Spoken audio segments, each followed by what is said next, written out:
cutting services and programs because of budget shortfalls, but so far not Grove City. What would you do to keep a positive financial position for Grove City? Mayor Stage? I did not know this question was going to be asked.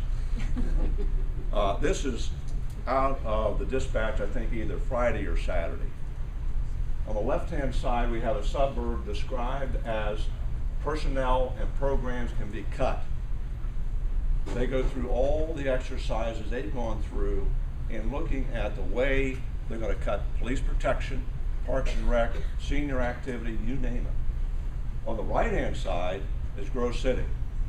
Grove City to be the home of the new Marriott Inn. The opening of Kohl's today is another testimonial. We were on the right track. This is a testimony to that. Poor old Bexley, they want to raise their income tax to 2.5%. We're not even thinking that. We're doing the right things. We're going to stay economically viable, and we're going to keep the employment base here and not be the other side of this headline. Thank you. Rick Redford? Thank you. I understand the mayor's excited about Marriott coming, but hotel maids paying 2% of their income versus hotel owners paying 2% of their income, we can see that the owners would be much better guests here. We need to concentrate on developing the ownership of Grove City. Ted's spoken of livable wage jobs. I'm not sure I know what that means. I know I don't want to stand between an employer and an employee as to considering what their wage should be, but I know we need to offer opportunities for businesses to come here.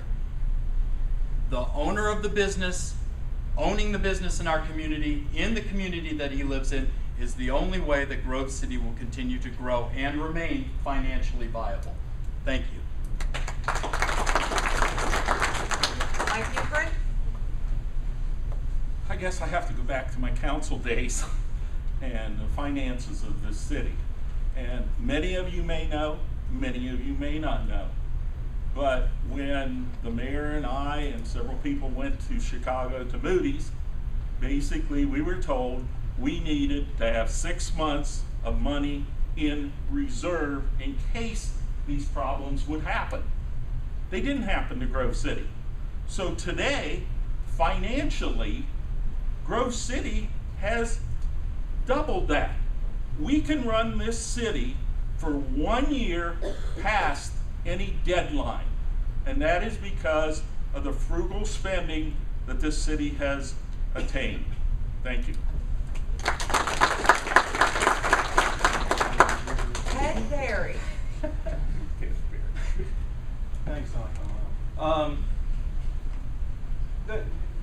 when I started out on council, you know, we kept getting reports on what our financial status was. We kept getting reports that how much money we had. We kept getting reports on how great of a financial standing we have and everything. Up until December of last year, when we got the tax bill from the IRS situation, when we thought we'd been paying our taxes, when we thought our money was being managed accordingly, I had complete trust in the administration on the issue. Now I don't know exactly how much money we have because I still don't know and I still don't feel secure in the fact that the numbers given to me are the real numbers. Now we know $200,000 is missing. We know that maybe $60,000 was stolen. I don't know the answer to this. The other thing that Mr. Euchrin mentioned is he mentioned that we have a year in reserves left. Well, I don't know that we should be bragging about how much money we're holding taxpayers' money to begin with.